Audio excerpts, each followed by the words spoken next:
Temas. Gabriela, buenas noches. ¿Qué tal, Julio? Muy buenas noches. Un gusto estar aquí contigo y con tu público. Igualmente, Gabriela, muchas gracias. Gabriela, leí varios comentarios, observaciones tuyas en X y te querría pedir tu opinión sobre los mismos puntos. ¿Acaso en las horas que han pasado desde que lo publicaste ahora han cambiado algunas percepciones? ¿Ha renunciado la secretaria general? ¿Hay nuevo secretario general? ¿Qué nos vas diciendo de entrada, Gabriela?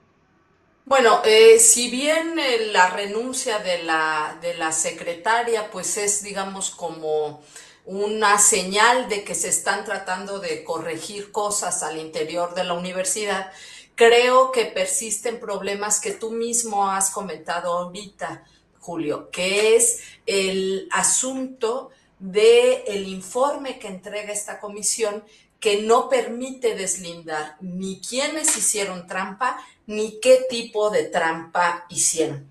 Y eso es un problema mayor, no solamente para, digamos, como transparentar el proceso, para también un poco para dar tranquilidad también a aquellos que no hicieron trampa, pero también es un problema en los propios argumentos que utiliza el rector, ¿no? El rector dice sentirse agraviado y demás, descargando todo el problema en el asunto de las estudiantes, los estudiantes y que hicieron trampa.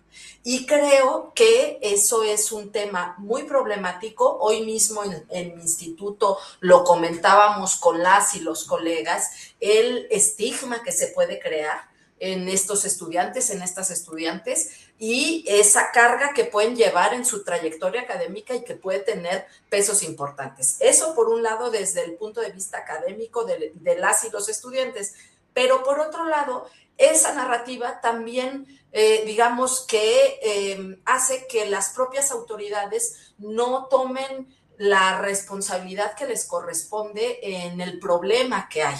Y este problema es un problema, por supuesto, coyuntural, ¿no? De qué responsabilidad tiene la empresa y qué errores se pudieron cometer a nivel de software para no detectar qué problemas. Eso no lo sabemos porque no pueden identificar qué tipo de problemas se cometieron.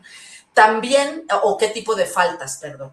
También el asunto de por qué se contrató esa empresa y si está justificado que se haya contratado, que ese es un asunto interno de la universidad, por supuesto, ¿no? Es decir, ¿por qué no desarrollamos nosotros nuestras propias capacidades para realizar esta prueba?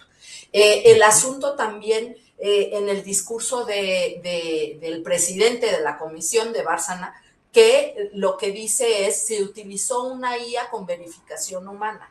Y eso es contradictorio con lo que nos dicen, no solamente con lo que nos dicen, sino con lo propio que hizo la UNAM. La UNAM publicó unos resultados sin haber verificado los resultados, o los verificaron y no les importó, es decir, tuvo que venir comentarios en redes sociales a decir que se estaba comportando de manera típica la tendencia en los aciertos para que la UNAM saliera a decir algo. Claro. Y cuando hablamos de la verificación humana, cuando se utiliza la IA, se refiere no solamente al momentito en que el software estuvo siendo Funcionando. utilizado, sino a los resultados que te dio.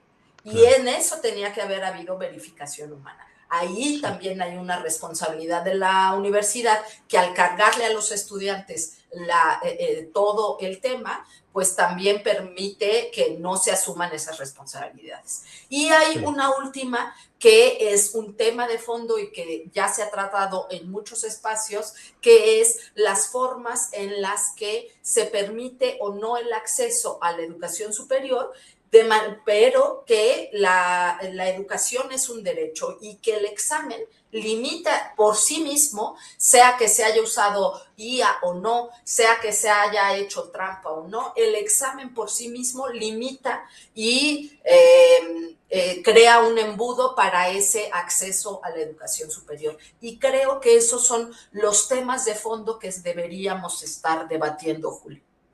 Bien, gracias, Gabriela Arévalo. Guizar, está con nosotros María Vergara. María Vergara Alba es bióloga, activista y agricultora, fotoperiodista. egresada de la UNAM, y está con nosotros María. María, buenas noches. Hola, buenas noches a todos. Un saludo, Gaby, Julio. Igualmente, María, gracias. María, estamos hablando, bueno, el primer análisis o el primer, leí también tus comentarios en X y sobre ellos te pediría, María, que nos abundaras, que nos dijeras parte de lo que estás viendo, lo escribiste hace 7 horas, si las cosas van cambiando conforme va habiendo más circunstancias, ha renunciado la secretaria general, hay un nuevo secretario general. ¿Qué opinas, María? Sí, miren, de los comentarios que hice es que a mí me sorprende y Gaby nos hizo un análisis perfecto, un resumen perfecto de lo que hoy sucede en la conferencia, pero yo solo añadiría dos cosas. Uno es el principio jurídico de responsabilidad individual. La UNAM parte de hacer un castigo colectivo de algo que nunca terminó de identificar, que es quién hizo trampa. Y el principio jurídico de responsabilidad individual es muy claro, y es que nadie puede ser sancionado por actos cometidos por otra persona. Entonces, aquí hay cientos de aspirantes que no hicieron trampa, que hicieron su examen bien y que van a tener que repetir su examen por algo que ellos no hicieron y que le toca a la universidad y a través de la empresa que contrató asumir la responsabilidad del acto que no se dieron cuenta. Además es gravísimo, como bien lo dice Gaby, y todos los que hemos aplicado un examen, perdón, pero preparar un examen implica un tiempo. Te pueden pedir algunos profesores que lo repitas, por supuesto, pero han pasado 2 meses desde que se realizó ese examen. Y por lo menos esos estudiantes tienen meses sin haber estado estudiando para la preparación del mismo. Entonces, cualquiera de nosotros que ha presentado un examen, perdón, pero tendríamos que recordar que cuando uno presenta el examen, la verdad es que es un momento, y pedagógicamente siempre se ha hecho esa crítica a los exámenes, es que es un momento en donde terminas olvidando mucho del contenido que uno se fuerza a estudiar para presentar el examen, que es una de las grandes críticas de los exámenes como analizadores de cuánto conocimiento tenemos. También creo que algo que tendríamos que ver, Julio, es que en la comisión técnica hay una ausencia de representación estudiantil. Y perdón, pero si vemos, hay un montón de directores, un montón de institutos, de facultades y escuelas, pero que no tenemos estudiantes que estén en este momento haciendo una representación de lo que está pasando y que estén denunciando que es gravísimo que la universidad esté sentando un precedente de esta naturaleza, de hacer un castigo colectivo. Y no es cosa menor cuando en América Latina, en el caso, por ejemplo, de Bukele en El Salvador, se está normalizando lo que se hace en el SECOT de hacer juicios colectivos y va contra el derecho internacional. El derecho internacional es muy claro cuando hablamos de castigos colectivos, porque, como bien digo, los castigos tienen que ser individuales y hasta que no haya demostración de que los estudiantes que acreditaron el examen y fueron seleccionados hicieron trampa, se les está castigando por algo que no sabemos cómo fue lo que sucedió. Entonces, esta representación estudiantil, Julio, Gaby, yo lo que les comentaba a muchos es, hace unos años yo fui consejera universitaria y me sorprende muchísimo la actitud de Lomelí y ver a los mismos personajes que yo fui consejera universitaria hace muchos años, verlos sentados otra vez en esta gran representación, ajenos de lo que está pasando y tomando con una ligereza el futuro de miles de jóvenes del país. Y eso me parece gravísimo. La verdad es que aunque salen a tratar de resolver este problema con cosas, con este examen y además que la convocatoria, yo la estaba revisando hace unas horas, en la convocatoria jamás habla de este examen, de esta nueva modalidad de examen complementario, examen, ahora no recuerdo exactamente la palabra, pero esta categoría no existe dentro del examen. Entonces, yo sí pediría que a toda la gente, Gaby lo dijo muy bien, estamos hablando de jóvenes a los que se les está tildando actualmente de ser tramposos. A mí me parece, y me parece gravísimo que mucha gente que está pidiendo exámenes, que está pidiendo grupos en distintas facultades y escuelas hablen de la generación de tramposos. Me parece grave que los jóvenes se les tilde de esa naturaleza cuando la responsabilidad tendría que caer en la empresa que cuidó el examen y que claramente no hizo su trabajo, que es Territorium Life. No hay señalamientos sobre eso en la presentación de esta comisión técnica. Y segundo, a mí lo que más grave me parece es que la universidad sigue sin decir si hubo filtración de los reactivos, qué funcionarios se están investigando por la filtración de estos reactivos o por la venta de bancos de preguntas, porque ciertamente que la universidad tendría que tener eso. Entonces, yo lo único que le pido a la gente es que de verdad no recaiga en la gente, o sea, sobre la pérdida de una persona, sobre los hechos de terceros. Y de eso va el análisis, de por qué en este momento miles de jóvenes en el país van a tener que repetir un examen sin haberse demostrado que ellos hicieron trampa. Y yo sí creo, insisto, en que este tema de los castigos colectivos lo tenemos no muy normalizado, pero creo que tenemos que ponerle un alto y se va a sentar un precedente terrible de esto, porque las sanciones no deben ser impuestas a un grupo por actos de algunos de los integrantes. Eso es muy claro el derecho internacional. Para eso yo sí quiero, y que ahí hay varios artículos constitucionales que yo creo que muchos abogados tendrían que meterse a estudiar, desde el 14 constitucional, que establece un principio de legalidad y del debido proceso. El artículo 20 también reconoce la presunción de la inocencia y de las garantías del proceso penal, y el artículo 22, que prohíbe las penas inusitadas, y ha sido interpretado a lo que yo me refiero como la personalidad de la pena. Entonces, los estudiantes, a mí me parece que en términos jurídicos, académicos y de la historia de la universidad, a mí de verdad esto me está dejando, les digo, ver a los mismos funcionarios que hace años formaban parte de esta élite universitaria tomar decisiones a la ligera. No veo ninguna autocrítica de la universidad de qué pasa a 2 meses de este examen, y sí veo una universidad con un claro principio de querer sancionar colectivamente a una generación de estudiantes, que me parece que eso es lo más grave de todo este escándalo. Bien, María, gracias.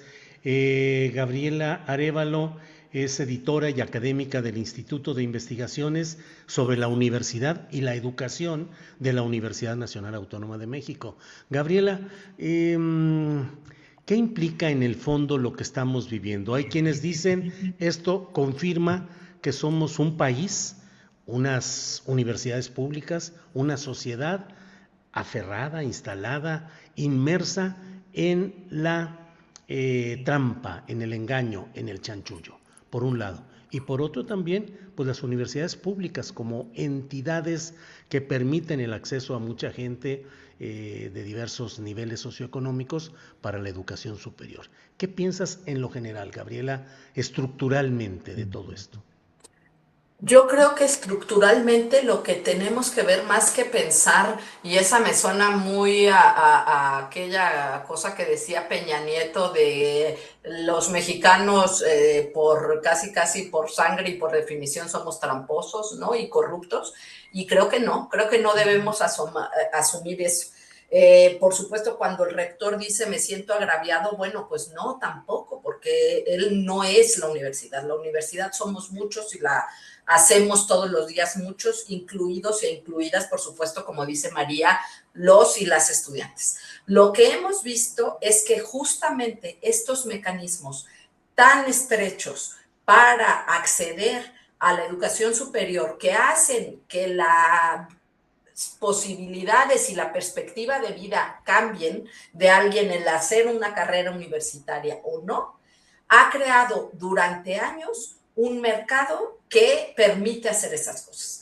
Lo que vemos es, por ejemplo, una proliferación de oferta de escuelas que te preparan, pero que a la vez esto no es nuevo, no es de esta, digamos, de este examen 2026.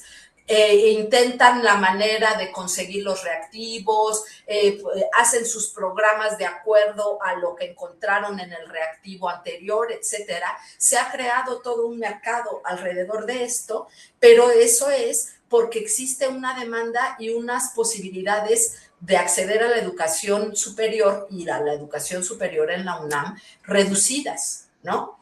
Entonces, ¿qué es lo que no queremos ver de fondo? Que tendríamos que haber discutido desde hace mucho el tema del acceso de las y las jóvenes a la educación superior para que estos problemas no se presenten, porque el asunto es que eso significa que la gente pueda tener una formación profesional que le pueda dar mejores perspectivas de vida, no nada más en las cuestiones laborales, porque hay que decir que la universidad no es nada más encargarse de que la gente tenga mejores opciones de empleo, que por supuesto lo permite, pero también es de formar una visión crítica en las ciudadanas y en los ciudadanos, ¿no? Ese es un papel importante de la universidad, de contribuir a tu entorno, etcétera, ¿no? Entonces sí creo que tenemos que ver las cuestiones estructurales del problema. Y por supuesto, estas no se solucionan con el tema de decir es que en realidad somos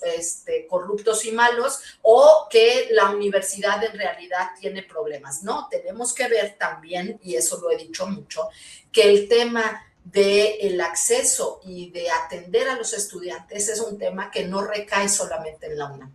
Es un tema de política educativa nacional, de cuáles son las opciones que se les dan a los jóvenes, que sean opciones de calidad todas, universidades en donde haya docencia, que se pague de manera adecuada a los docentes, pero que haya también investigación, eso es importante, y que sean universidades que ofrezcan carreras que a los jóvenes y a las jóvenes les interesan.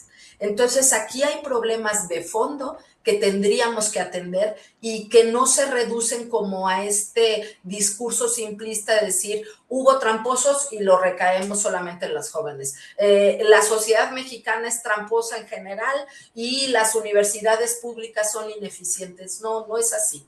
Independientemente de que haya problemas de coyuntura como de contratar una empresa en específico y de todos los problemas internos de la UNAM, que efectivamente esos se tienen que atender y no se tendrían que deslindar responsabilidades de manera tan fácil. Creo que esta comisión brindó poca información sobre los problemas del examen mismo, de la empresa, de los controles, ¿no? En ese sentido, yo no veo que esa comisión haya brindado esta información para que en la UNAM se puedan tomar también las medidas necesarias.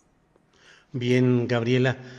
María Vergara, María, primero, si nos ayudas a precisar cuándo fuiste consejera en la UNAM y representando a cuál facultad, por un lado, y por otro, lo que nos dices de que sigues viendo lo mismo, las mismas cosas que viste cuando eras consejera, señalas en X, pues incluso de directivos durmiendo o desatentos o descuidados en la atención de los problemas universitarios, y dices, sigo viendo a los mismos aquí, y pareciera, María, que a pesar de los cambios o procesos de intento de cambio que se dan en diversas partes de nuestro país y del proceso político y social, pues en las universidades públicas, en la UNAM en particular, pues siguen las mismas juntas de gobierno, élites y poca participación de la comunidad y un abatimiento del sentido crítico. Pero es mi introducción para lo que tú nos digas, por favor, María. Pues miren, yo fui consejera universitaria del 2012 con Narro, me tocó el última cepa del prismo, que además no siento que sea la última. Les digo, y veo a Bárcena, veo a Lomelí, que era directora en ese entonces de la escuela, de la Facultad de Economía, y yo era representante de de la Escuela Nacional Preparatoria. Entonces, ¿qué es lo que vemos? Y bien lo dices, Julio, a mí me tocó ver todas las reformas de la huelga del 99, todas las reformas a la legislación universitaria. Y algo que vimos los estudiantes es que el PRIismo modificó muchísimas cosas de esa reforma que me parece que no cumplió lo que se pedía durante la huelga del 99, pero una de las cosas que veíamos es esta complacencia de la misma gente, de esta misma élite académica de la universidad, ocupar distintos puestos una y otra vez, y a veces son secretarios generales, a veces directores, y se van moviendo, pero al final son ellos los que van dirigiendo las facultades y escuelas, y eso no cambia, o sea, no cambia del prismo. La universidad se quedó en esa vieja política. Yo veía, y yo de verdad a mí me sorprende un montón, porque yo de los pocos rectores que siento que, porque también lo compartí, fue compañero de comisión, fue el doctor Graue. Cuando sale el doctor Graue y entra Lomelí, a mí me sorprendió muchísimo porque yo veo en Lomelí un director, que yo lo dije en X y lo sigo sosteniendo, éramos miembros de la Comisión de Trabajo Académico, y esta Comisión de Trabajo Académico se reúne semanalmente y yo lo veía dormido. Entonces veo a esta persona, a este director que dormía, y ahora lo vi como rector, y a mí sí me causa muchísima sorpresa que el comportamiento de un universitario que está diciendo está mal que copien, no le parezca que está mal no dormirse en las sesiones de consejo académico cuando él era director. Ahora como rector espero que no lo haga, pero yo por eso pido que los consejeros universitarios de la universidad estudiantiles, porque hay una representación, así como para quienes no saben, en la universidad hay como una especie de diputaciones por facultad y escuela, que participan profesores, estudiantes, y en los institutos los investigadores están representados en el máximo órgano de la universidad, que se llama Consejo Universitario, que el Consejo Universitario, por parte de los estudiantes, salga a defender a los estudiantes que van a formar parte de la comunidad universitaria. Y entonces yo es ahí donde pido que la representación estudiantil se vea, porque de verdad, si a nadie le está sorprendiendo este precedente jurídico y este precedente académico de lo que va a suceder con esta generación de aspirantes, es que es muy grave. Y es muy grave desde ver académicos que van a pedir grupos en la UNAM que dicen generación de tramposos, y académicos que de verdad no están asumiendo la responsabilidad histórica del futuro de miles de aspirantes hoy. Y entonces eso lo veo esta gente que tendríamos que ver, muchos de ellos siguen ganando 100,000, 70,000 pesos, unos salarios altísimos versus muchos profesores que no ganan eso. Y esa es la gran discusión que creo que se nos fue, Julio. Yo varias veces lo hemos hablado con muchos compañeros, muchos como yo salimos a formar parte de gobierno, a ser parte del gran cambio de la cuarta transformación. Yo ya ahora no soy gobierno, pero una de las grandes preguntas que nos tuvimos fue, dejamos a la universidad sola. Y la universidad, creo que es algo que estamos perdiendo de perspectiva, es que la UNAM formó parte del gran cambio político de este país, porque antes las movilizaciones iniciaban en la universidad. Y creo que abandonar la democratización de la universidad, abandonar las movilizaciones masivas que salían de la universidad, es olvidar de dónde salieron Claudia Sheinbaum, de dónde salieron Rosaura Ruiz, de estos grandes líderes políticos que ahora se están en el gobierno, pues olvidar que estaban en la universidad y que muchas veces estábamos atrincherados porque mientras el priismo y el panismo gobernaba, estábamos en la universidad gestando movilización, formando cuadros políticos, formando estudiantes críticos, formando gente que fuera capaz de defender sus ideales políticos, y que lo logramos. Y ahora, siendo gobierno, hemos olvidado que ese espacio es ahora la universidad. Y creo que es fundamental que todos volteemos a ver la universidad y no como lo han planteado, como, es que están atacando a la universidad. Por supuesto que no. Es que creo que es importante una reforma universitaria donde se democratice la elección del rector. Me queda claro que si la Junta de Gobierno eligió a Lomelí como rector, algo no es correcto. O sea, me parece que queda un espacio muy corto para la participación de este académico, que les digo, desde mi perspectiva, no me parece que sea el mejor perfil para ocupar la rectoría, y me queda claro que la solución que han dado ahora solo termina siendo una sanción para una generación de estudiantes que de verdad no lo merecen, y que yo pido a todo el mundo que se pongan en los zapatos. Todos nosotros hemos preparado exámenes. ¿Qué pasa si nos piden repetir un examen que preparamos hace 2 meses? Es totalmente injusto y nadie está manifestándose para defender a los aspirantes que hoy formarían parte de la comunidad universitaria. María, gracias. Gabriela, para ir cerrando esta plática, ¿qué perspectivas tienes? ¿Hacia dónde crees que puede caminar esto? Algunos ya hay quienes están anunciando la posibilidad, hasta los machotes jurídicos, de solicitudes de amparo para que no se les obligue a participar en esos exámenes presenciales. Y ya hay también una corriente de opinión en las redes sociales que dice: el que no se presente quiere decir que reconoce que es culpable, por un lado, y el que se presente, y aunque se presente ya no tenga la misma votación de hace 2 meses, quiere decir que hizo trampa. Entonces, pareciera que se va a un terreno complicado. ¿Qué perspectivas le ves, Gabriela? Yo creo y coincido en esto con María, que tenemos que hacer un esfuerzo por desmontar esa narrativa. Le hace muchísimo daño a las posibles y los posibles estudiantes, que además ya van a tener problemas de empezar tarde el semestre, etcétera. Creo que, como bien dice María, y cualquiera que hayamos presentado un examen, sabemos, y un examen que consiste básicamente en memorizar.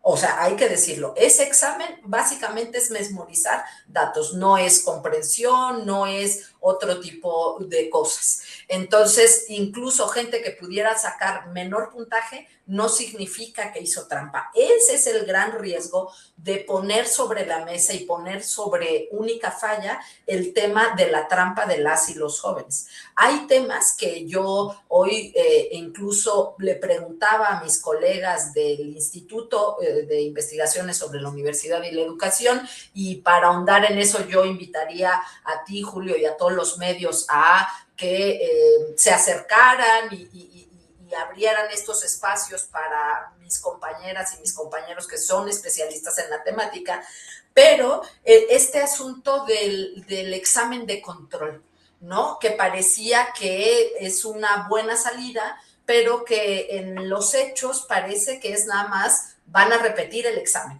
No hay un examen de control, que sería muy complicado armar los ítems que midieran lo mismo que midieron nosotros. Los especialistas en eso lo podrían explicar mucho mejor que yo, pero es en realidad que vuelvan a hacer la prueba, ¿no? Y no hay claridad todavía cómo esa prueba va a convivir con los resultados de la anterior, ¿no? Es decir, se van a quedar solamente con los resultados de la segunda, van a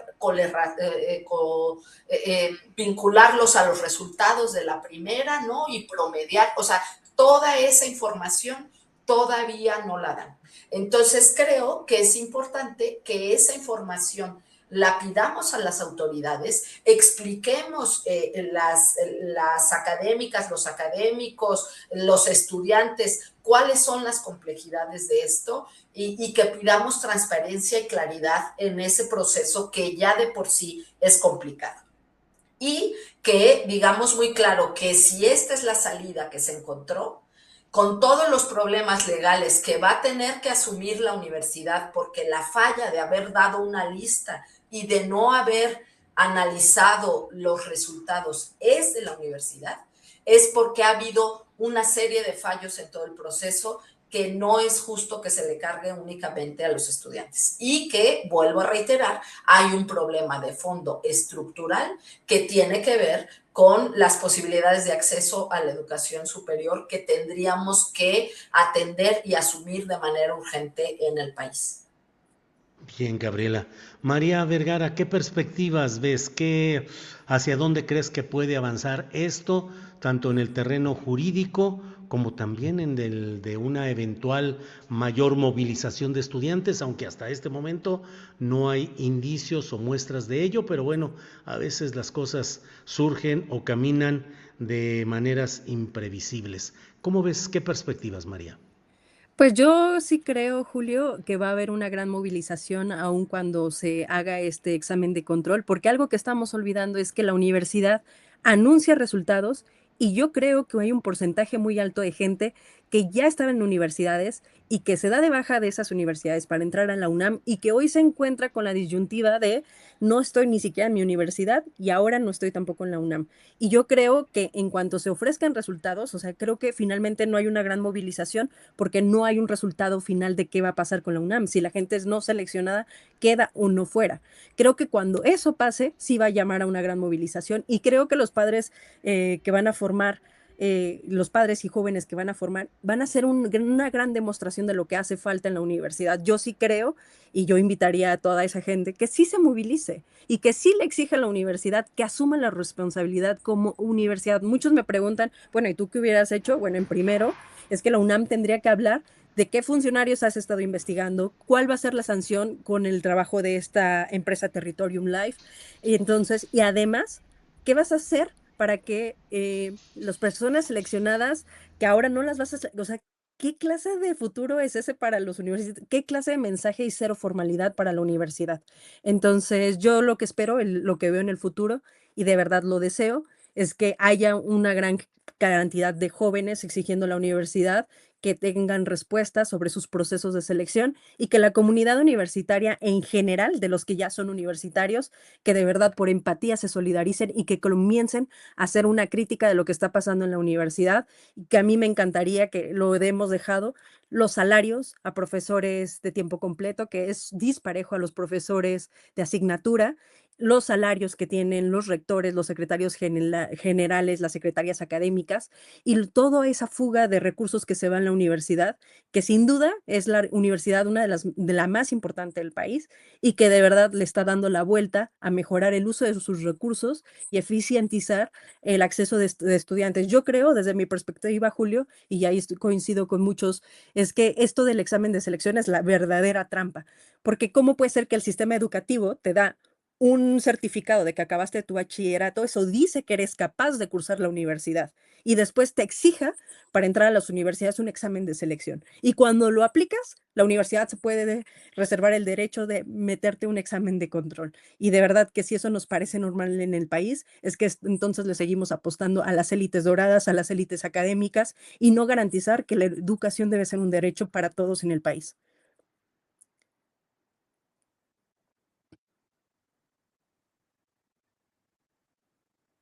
No te oímos, Julio.